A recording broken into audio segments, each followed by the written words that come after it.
नमस्कार, मैं अशोक कुमार बोल रहा हूँ।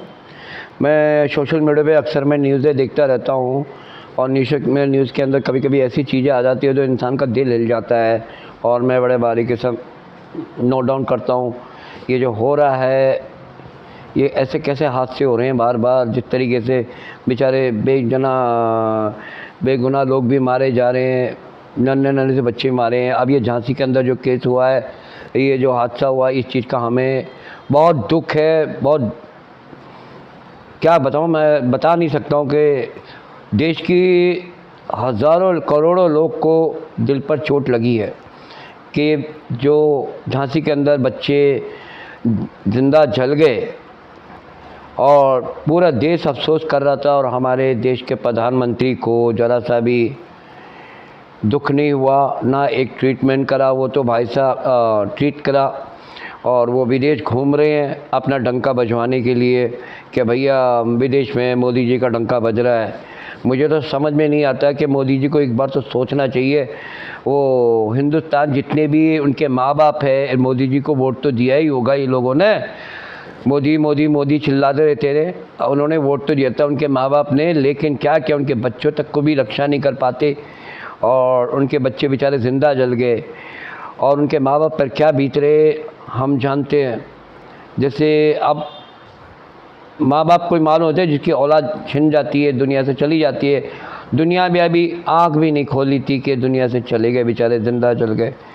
कॉलेज वो क्या नाम है, हॉस्पिटल थे, कॉलेज थे, जो भी कुछ है, हमारा दिल हिल गया। इंसान ने, एक मुसलमान इंसान ने याकूब कर उसने जान बचाने की कोशिश करी थी, खिड़की तोड़कर उसके अंदर घुसा, जो बच्चे को बचा सका वो बचाया और बाकी जो 10 बच्चे थे वो मर गए। और क्या बोलता, मैं तो उसकी हिम्मत की दाद देता और उसको, मैं इंसान को सैल्यूट मारता हूँ जो याकूब जी है। पूरा देश आपको सलाम करता है भाई। याकूब जी, तुम्हारे जैसे इंसानों की देश की ज़रूरत है। तुम जैसे इंसान हो जो देश को बचा सकते हो। आपने ये नहीं सोचा, आपकी अपनी बेटी को नहीं बचा पाए, अपने 2 जुड़वा बच्चे को नहीं बचा पाए, लेकिन वो 10 बच्चे के आग लगी, आपने दूसरों को बच्चे को बचा दिया। ये भगवान आपके साथ बहुत ज़रूर इंसाफ करेगा, चिंता मत करिए। आपके साथ हम सब सपोर्ट में खड़े हुए हैं आपके साथ। और देखो सपोर्ट, दूसरी बात मैं आपसे ये कहना चाहूँगा, हमारे देश के प्रधानमंत्री पे तो उम्मीद मत लगाइए ये, क्योंकि ये सिर्फ अपना वोट बैंक इकट्ठा करते हैं और क्या करते हैं, अपने बाहर विदेशों में अपना डंका बजवाते हैं और कुछ नहीं है।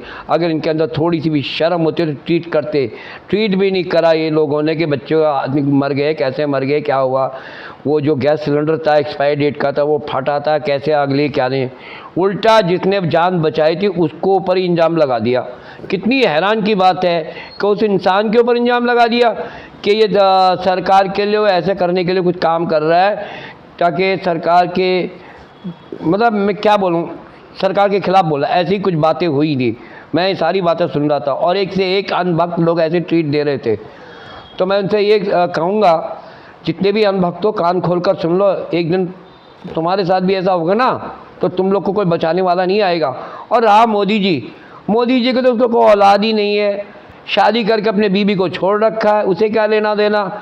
अगर उसकी औलाद होती मोदी जी की तो देश को हिला के रख देते। जैसे 56 इनका सीना दिखा देना, 56 इनका सीना हमारे पास है, उनके पास 56 इनका सीना नहीं है, सिर्फ गीदड़ बक्की देते हैं। इन चीज़ों को मैंने देखा है, हमें तो खुद भी नहीं पता चला हमें कब मार डाले क्या मारा, हम तो कुछ जान हथेली पे लेके चलते हैं। लेकिन हम सच बोलने से बिल्कुल नहीं घबराते। इस देश को 10 साल के अंदर जो बर्बाद करे, कितने लोग मरे हैं, कितना बर्बाद हो गए हैं इस सरकार के कारण। जनता फिर भी इनको नहीं समझ पा रही, उनके अनभक्तियों में हर बार एक नया जुमला फेंकते हैं, हर नया। मैं तो उनसे बोलेगा, भैया जिन्होंने वोट दिया था 15 लाख का वादा किया था, आपको 15 लाख भी नहीं मिला, उल्टा आपके बच्चों की जान ले ली लोगों ने। बड़ा हैरान कह रहे हैं। एक बात मैं कहना चाहूँगा हमारे देश के प्रधानमंत्री को, मुझे अच्छा नहीं लगता हमारे देश के प्रधानमंत्री के मैं ऐसे वर्डिंग बोलूँ, लेकिन he is not fit to be India's prime minister. India का प्राइम मिनिस्टर बनने के लायक नहीं है, हमारे देश का प्रधानमंत्री बनने के लायक नहीं है। जिस इंसान के अंदर दया नहीं है और देश की जनता ने उसको बैठाया कुर्सी पर, आज वही जनता को अपने पैरों नीचे कुचल रहे हैं। बस अरे समझ जाओ भैया। और अनभक्तों, तुम जो इनका साथ दे रहे हो ना, तुम लोग को भी साथ में मारे जाओगे, तुम भी मरोगे, क्योंकि ये अपने परिवार का नहीं हो सके तो तुम्हारा क्या होगा, समझे। हम तो वैसे ही जान हथेली पे लेके चल ही रहे हैं। ध्यान करना आप लोग, समझ जाओ। जो झंडा लहरा देते हो मस्जिद के ऊपर, ऐसे कौन सी जगह होता है भाई, तुम कीर्तन भजन कीर्तन रैली निकालते हो तो छुरी चाकू लेकर क्यों निकलते हो, बंदूक लेकर क्यों निकलते हो? क्या मुसलमान जब ये निकालता है तो ये तो छुरी चाकू नहीं लेकर निकलते, एक नफरत का बीज बो देते हो तुम लोग हैं, भड़काऊ भाषण देते हो। कहीं मिथुन चक्रवर्ती भड़काऊ भाषण दे रहा है, कब ये दे रहे हैं, तुम्हारी बेटी को छीन लेंगे, तुम्हारी ज़मीन छीन लेंगे, जिसकी ज़्यादा बच्चे हैं वो तुम्हारा घर छीनने का, तो भैंस चोरी कर लेंगे। ये सारा ड्रामेबाजी, इनके सारे जुमलेबाजी हम सारी चीज़ समझते हैं। पब्लिक से हाथ जोड़कर रिक्वेस्ट करें, इनकी बातों में मत आइए, आपको बर्बाद कर देगा। ये देश को बर्बाद करने पर तुले हुए हैं, क्योंकि इनका टाइम कब करीब आ रहा। ये तो अब ये निको इस दुनिया में मोदी जी हमेशा रहेंगे, इनको भी जाना है दुनिया से, लेकिन भगवान को क्या मुँह दिखाएंगे?